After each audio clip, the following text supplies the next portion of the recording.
preliminary task, I feel that I have improved a lot if you put it in contrast with my final product.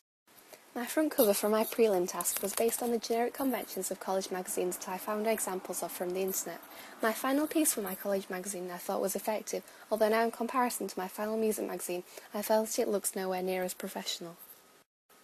The general conventions I followed for my college magazine were ideas that were similar to those in my music magazine to a point.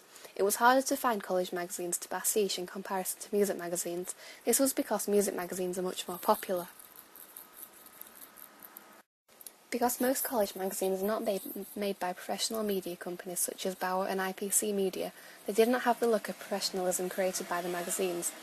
As I used college magazines for the basis of the ideas for my college magazine, it didn't look as professional as it could have done. The ideas that I took from the college magazines were to put cover lines around the edge, use the main cover line in the centre of the magazine, and to anchor this to the main cover image. I created a masthead for the top of my magazine. Like any magazine, this has to stand out in order to grab the attention of the audience. The colours that I used for my magazine were the college colours, red, blue and yellow. I did this throughout the magazine and made it the house style. When making my music magazine, I still used ideas from the professional magazines. I used Kerrang to do this as it had a similar target audience. I learned that in order to make it look realistic that you had to follow a similar style throughout the magazine, as well as making the colours look relevant to your target audience. I felt that I did this in both my prelim task and my music magazine. However, the fonts and images that I used for my prelim task didn't create a professional feel, and I believe that I could change the main cover image to make it more relevant to the articles.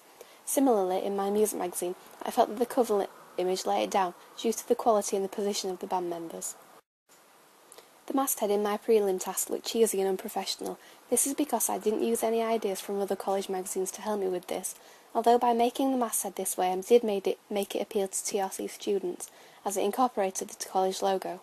If I could change the masthead, I would like to make it appeal to a teenage audience. My headstock masthead I felt looked a lot more professional in contrast to my college magazine. I used a similar font to Kerrang's masthead in order to make it look realistic, and used dark colours to make it stand out against the white background in order to make it jump off the page. Overall, I felt like this masthead appealed more to the target audience. The contents pages for my magazines were both different. The college contents page had a lot of images on it and not much text. I felt that this made it look unprofessional, and felt that for my music magazine contents page it should have a lot more text and not so many images. This is also what Kerrang has done, as there are only a few images on the page and a lot of content. Also on the contents page, my college magazine had a large margin and looked quite bare. I changed this in my music magazine. I made the margin smaller to make the images fit to the page better and therefore give the audience more to look at.